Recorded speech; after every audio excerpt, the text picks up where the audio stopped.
Welcome to Game Soup, it's Game Design podcast where we throw ideas in a pot and see what's cooking. I'm Chloe Montgomery and I'm joined by emerging designer Kayla Dies. I have a fun story for you that has just reminded me, because I am in the process of putting together an application for an Arts Council grant, because I'm a talented and exciting combined artist. She's a Diana Jones award-winning woman. But it's funny, so I had an old friend from stand-up who is basically doing some, access support stuff. So I talked to them, did an application for them, so we're working together on putting this thing. So, tell me about your whole practice. And I was oh yeah, I won this award, I got flown to America, trying to move on. And they were like, whoa, you can't just gloss over that. I will say, huge ego boost to explain what you do to someone who doesn't really know much about RPGs. Because you just say, oh yeah, I explain, these rules, it includes rules and scenarios for how to play, a card game, which is also a role-playing game about, a sort of trans wrestling action movie, and, I took some photographs with my ex-girlfriend where we beat each other up, and they're just very cool, very, very cool, and I was like, oh yeah, I guess, it's whatever. See, anytime I have to explain to somebody what I do as a game designer, I'm like, I make games like Dungeons and Dragons, and they're like, "Oh yeah, I know what that is." I just don't bother using that as a frame of reference at all. I very frequently just tell people, "Oh, I write books which are instruction manuals for storytelling role-playing games." See, they might not know what a storytelling role-playing game is, so I think, but people know what storytelling is, and they can figure out what a game means. So you made Disco Elysium? Yeah, I made Disco Elysium. No, occasionally some people will go oh yeah, I like Dungeons and Dragons, and I'm like, yeah, that's an example of what I do. But I think if I say I make games like Dungeons and Dragons, and then I show someone a game I have made, they would go, no you don't. This isn't anything like Dungeons and Dragons. What's the connection here? Where's the demons and... oh man, I actually got a great remark when I was describing my practice, because I was like, how am I going to present this to the Arts Council? So I said I write, pieces of literature which contain scripts and instructions for semi-improvised theatrical play between friends. That sounds so professional. Right? Tell me when I'm telling lies. I suppose, yeah. So nothing I said is inaccurate there. I've just framed it in a way that makes me sound like the most pretentious bitch in the world. Well, which is not that far off from true. But also, yeah, it justifies it as combined arts, because I also definitely think the thing is, Arts Council do put out stuff for literature, theatre, combined arts and stuff, but, you don't actually get for, games in video games or stuff. No games in this country are funded by the Arts Council. So, avoiding frames like games and saying, I write books which, facilitate a theatrical sort of experience. I have a performing history as well as a writing history. I love that we've began this podcast with me just bragging about how I'm so cool and smart. I think we don't begin the podcast doing that enough.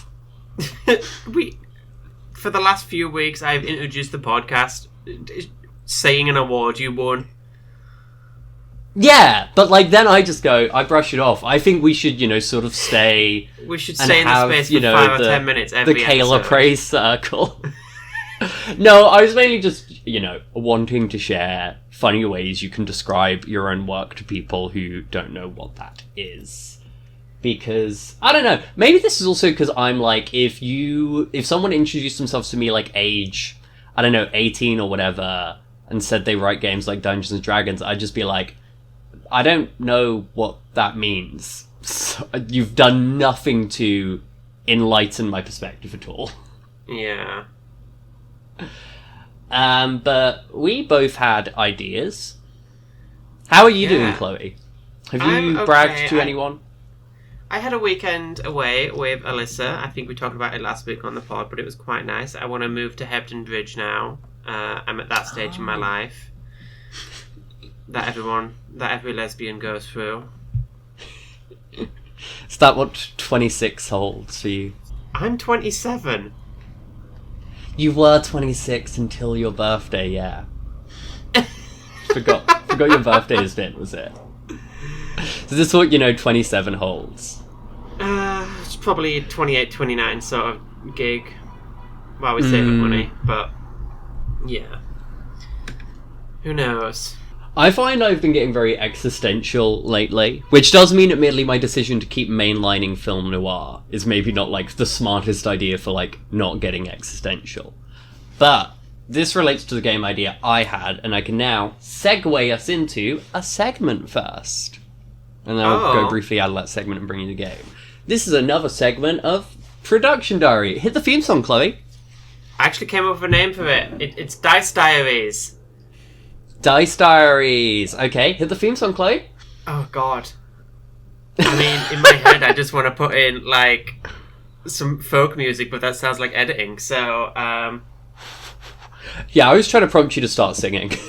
Yeah, okay, prompt me again and I'll go straight into it.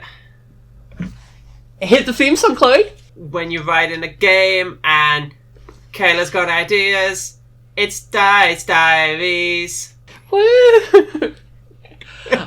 So I've been working on just some like ideas and stuff for this film noir thing. I've not like started writing. It's mainly a lot of sketching ideas and doing research and stuff. My boyfriend told me he thinks Void is maybe overused in RPGs, and I was like, yeah, that's possibly true. Yeah. So I was currently considering like maybe like Strangers in the Vast Dark as something. That sounds like an album. It's not necessarily a bad mental connection to make. But as I've explained before, I've explained the system before because it was the same thing I had with that time travel game and that we did on that one-shot game idea I wanted to do, which was sort of cursed console-based, where it's like each move is built around, you build a dice pool by answering 3 questions, and you roll your dice pool, and it's like how many successes you get. And I'll probably alter some of these questions here, partly because I think it is interesting having those questions push you to like certain directions, which are maybe not necessarily what you want on an effort. Going to be easier to, do something if like otherwise just encouraging like sort of more like morally grey decisions or whatever. And I briefly had the thought of like, oh, would it be interesting if like the players don't have access to these questions or being told what the moves are and they just have to remember them as the GM says them. And I decided against that for this project. I was like, no, because like realistically, I think the way this game will play out, there'll actually be a bit of a sort of dramatic irony and suspense where you, the player, have more knowledge than what your character has. Yeah. Because you'll be cutting between scenes of people who are not necessarily on the same side. And so it's like, yeah, no, you will know more than your character, and you're acting as your character based on what they do and what seems interesting. But you have some suspense from the fact that, like, maybe these ideas aren't going to work out for them. And I was like, I think in that case, actually, a very clear instance of information makes way more sense. If I was doing something that was more immersive, where I wanted to build, like, a sense of, like, you, the player, don't entirely know what's going on, just like how your character doesn't, that could be interesting. But it didn't suit this game. But I did find this idea interesting. That is the end of our Dice Diary section for today, because I know I could just go on loads of other stuff I've thought about. But I now want to exit and go back to the main game soup body. Mm-hmm.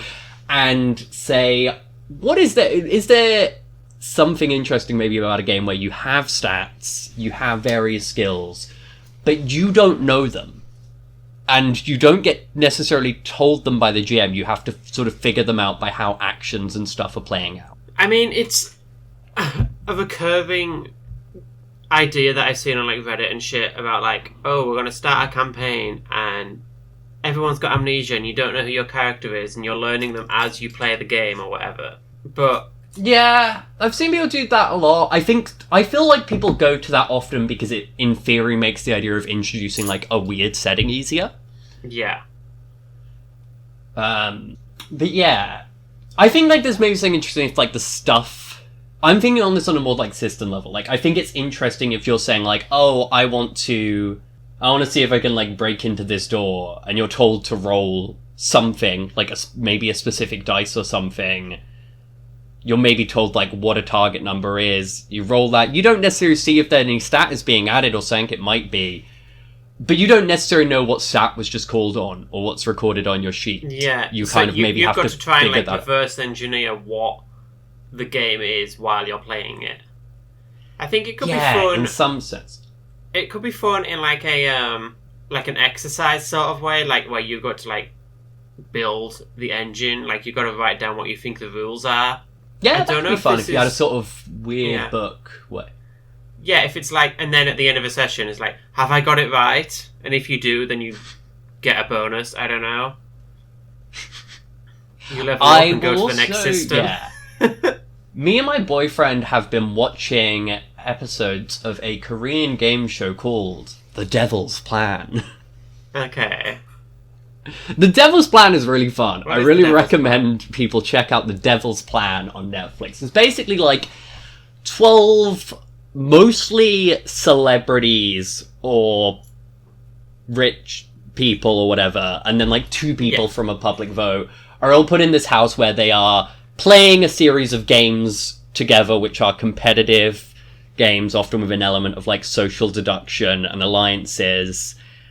And they're doing these games like 2 times a day. They're getting pieces for these games, and if anyone ever drops below a certain level of pieces, they are eliminated, and there's like a jail thing. It's like... It's often very silly, but it's interesting from a game design perspective, because like all of the games are deliberately very hard to figure out immediately, and then you're like given an hour. Yeah. And one of the games had an interesting thing where it was like, everyone was given a number, but they didn't know what the number was. And the way they could try and figure that out is they had a series of cards where, like, them and someone else could go into a room and they could put these cards. So it would be like, cool, go into these 2 rooms and you get your 2 numbers added together. Don't necessarily know what that means, but then you could go into a room with a different person. You can do a division, a times, or, like, subtraction as well, I think. On a level of view, it's very mathy. I didn't entirely understand the game. But it's this idea of, like, you only have so many cards, and when you pair up with someone, you get a hint of both of your numbers. But then it's like guesses had to be logged, so it's also you were losing points for everyone who guessed your number, so the more people you work with, that's the element of it there. Yeah. But I want to hear if there's a thing of, like, you have stats, but the numbers are hidden. Maybe if there's some mechanic about, like, oh yeah, you can do that similar thing of, like, oh, you get your two relevant numbers added together if you and a partner do some kind of, like, ritual together. Yeah, I mean, have you ever watched Richard Osman's House of Games? No. It's a quiz show, basically, where there's 5 different games in every episode, and they're all very, like, you've got to work out what the rules of the game are while you're playing it. So it's like, oh, in this round you've got to answer with rhyming answers or whatever, and this one is, like, get as close to the map as the answer is. Like, put a place on this map as close to where you think the answer is. But it's like, you can't ever just say, oh yeah, it's Liechtenstein. You've got to say, okay, now where's Liechtenstein? Sort of thing. Right, so, yeah. It's very much like you're trying to work out what's going on as you're playing it. I think you could have a book with, like, a large number of systems, like, I don't know, D20 plus skill, 2d6 roll when you do an action sort of thing, whatever. A bunch of easy to understand systems for the GM, and then at the start of every session or whatever, you, like the GM or whoever, picks one of these systems that they're going to run the game in this time, and then the players have got to work out how it's working out.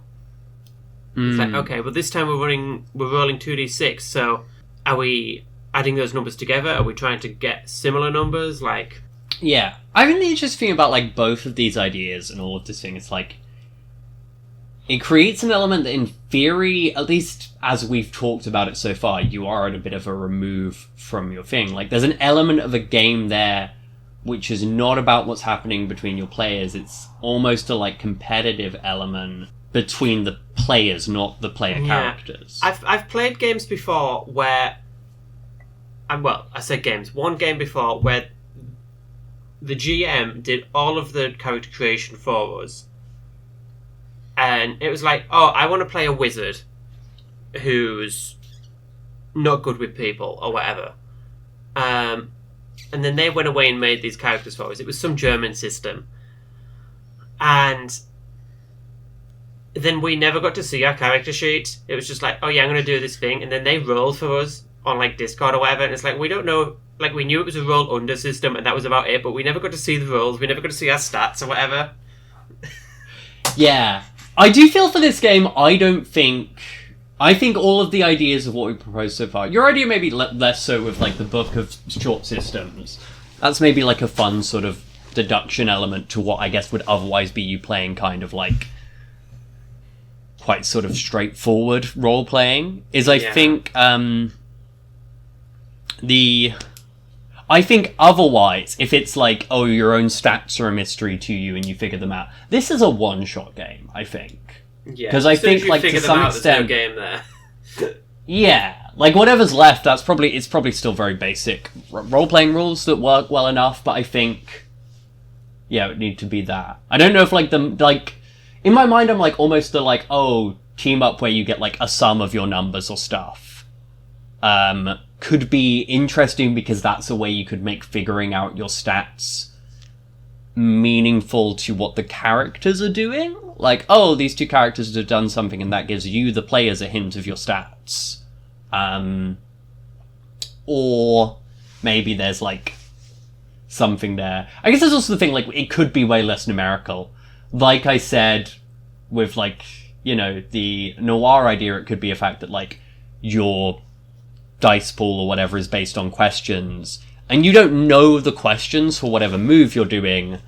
You get asked them, and you, in theory, might need to pay attention to them or try and record them, but you also don't know, like, what move just got triggered there, in a following the fiction way. So I guess it's a thing where you're like, yeah, I just beat someone up and I got asked these questions. I guess that's the move. And then you jump someone from behind later, and you get a different set of questions, and you're like, fuck, I guess, like, a sneak attack is a different move than something else. Brute force or whatever, yeah. Yeah, that one's maybe fun, because I guess it's you figuring out what context the game rewards. Because I think that's the thing with the idea of questions, it's like,